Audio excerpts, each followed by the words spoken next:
talking to you today from a human factors perspective. So I think that counts, along with Diane, as being the second person in the room here who's not technical. Human factors perspective means that I care about what people like you do when you're working with complex technologies. I'd like to design tools to help you do the work that you need to do and to make sure those tools are really useful for the ways you value doing your work. So I want to talk to you today about a project that I'm working on. We're in the initial stages. I'm working with Lucent Technologies, and it's aimed at all kinds of networks. I think that's really important to say, seeing as we've heard so much about the difference between internet and telecommunications. Our goal is to support advanced troubleshooting, especially for end-to-end performance in hybrid networks much more usefully than people can do it right now. We've conceptualized giving advanced troubleshooters workspaces for integrating the really hard parts of problem solving, and we've conceptualized a standalone open source framework which serves as a workspace, which I'll talk about a little bit later. Right now we're in the first stage of this. We're not at the framework stage. And the first stage for that, especially from a human factors point of view, is to discover what troubleshooters actually do when they tackle complex problems and what support they need. That might mean many of you, and you are of supreme interest to us and our project. We know that there are a lot of end-to-end initiatives going on right now to help in complex troubleshooting, and things that are looking into how to gather all the data that are needed, how to create databases, how to have these additional metrics that we're hearing about right now, how to have good tools. What we're looking at is beyond that, how do people put all that together to do work that doesn't really have any structure that's a preset, predefined, rule-driven structure.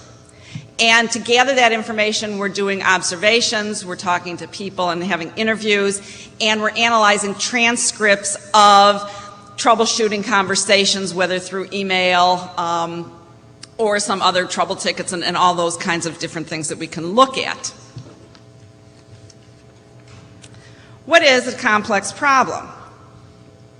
Complex problem is anything that's unfamiliar and unanticipated. It doesn't have a formulaic way of solving it. It's things like intermittent faults, or something's happening that shouldn't be, or entangled faults that require end-to-end performance analysis. I'll try to give a concrete example which might be familiar to many of you that represents a complex problem. In a video conference with poor transmission, the video transmission equipment showed that a significant packet loss was occurring, but the network support engineer couldn't get similar readings. Ping showed there was no packet loss, and an iPerf test showed only 1%. The support engineer enlisted the help of the end-to-end performance group, and together they looked at the path. One of the biggest problems was to find appropriate test points to represent the path. In fact, the whole group spent hours getting to just the right person and finding just the right path. Once they did, they ran tests and found that the 1% loss was occurring only in one direction, out from the conference site, which was the Gigapop, to the remote participants at the universities. The engineers split the path and found loss from the backbone to the Gigapop.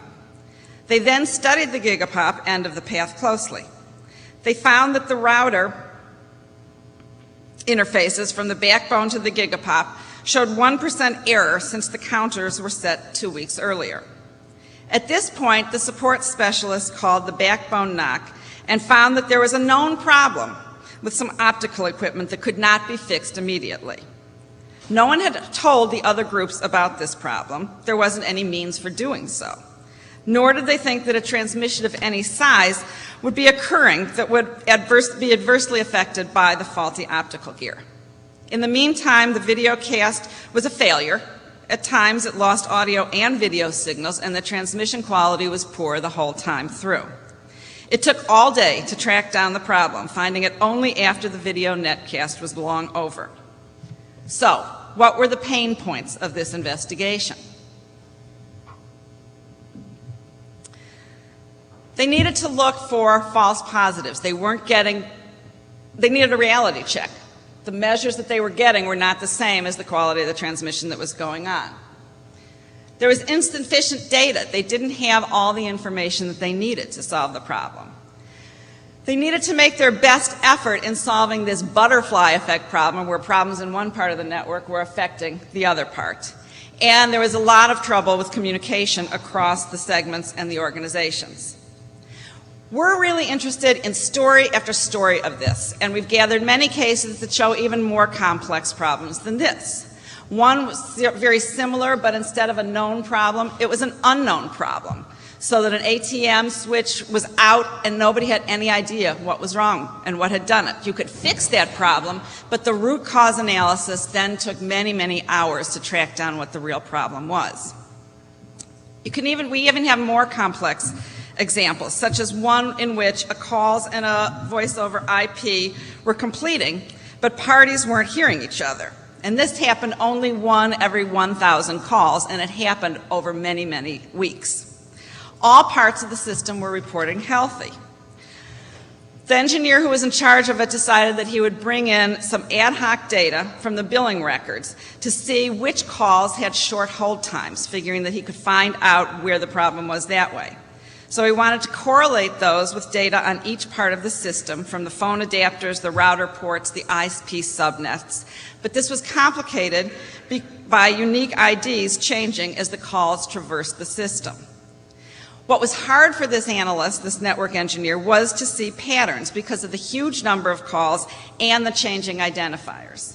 So even after when all the data are available, there's this huge problem of how to put it together, how to see non-obvious patterns, and how to display data for certain types of problems and certain types of analysis so that people can really understand what they need to know. This is what we're really looking at, not just what data are needed, not just what knowledge bases are needed, not just how to integrate data across the system, but how do you mix that with the human intelligence that's required for non-standard problems and augment that intelligence with the tools that we have and not try to automatically replace it, because you can't in complex problem solving. So what's our focus for support? We want to try to see what people's integrated experiences are and give them integrated support for that. We've roughed out a standalone framework that needs to be filled in once we find out what people's real needs and practices and activities are. We talk about bringing data in and helping to parse it and sync it up so that you can analyze data from across diverse sources that's oftenly incompatibly formatted. From there, it would feed into a database, and this would feed into a visualization engine, which would then know the kinds of data that need to be looked at together, the best graphs for doing that, and display those so that people can see non-obvious patterns. There would be a place in this framework for collaborative activity and sharing and collaborative problem solving as well. Right now, as I said, we're on the first step, which is just the user modeling, and that's really trying to get just the right level of analysis. I've talked about designers know how to talk about the low level of analysis, the tests that need to be run, and doing segment by segment analysis. Designers also know pretty high level analysis, which is the kind of aggregates that are needed, large level displays that are needed, or best practices databases. But what we're looking at is the hardest to define, which is that mid-level, where we're trying to see what are people's integrated moves as they're moving through complex problems to get them from here to there, and what do they need in terms of a kind of mixed initiative between machines and humans to really augment human intelligence. That kind of thing would address these reality checks, help with decision about trade-offs, getting accessible data, getting available data, and recognizing non-obvious patterns. Our next step is to continue to learn from support engineers what some of these mid-level challenges are in problem solving, and then turn our models into an open source framework and workspace that can serve as a problem solving workspace for these complex troubleshooting events. We're also looking at artifacts like email exchanges and trouble tickets, and seeing what we can find from that in terms of the ways that problem solving goes on. And one of the most important things that we found from the ones that we've looked at so far by stretching them out, and I don't think you can read that, but what you see up there is stretching out some of these conversations of where people look, what they needed to do the problem solving better. And at the very front, what we see are linearly, those are prerequisites. Anything that is to the left needs to be in place before you can do the problem solving steps to the right. And in that purple group, those things are all things that are highly political.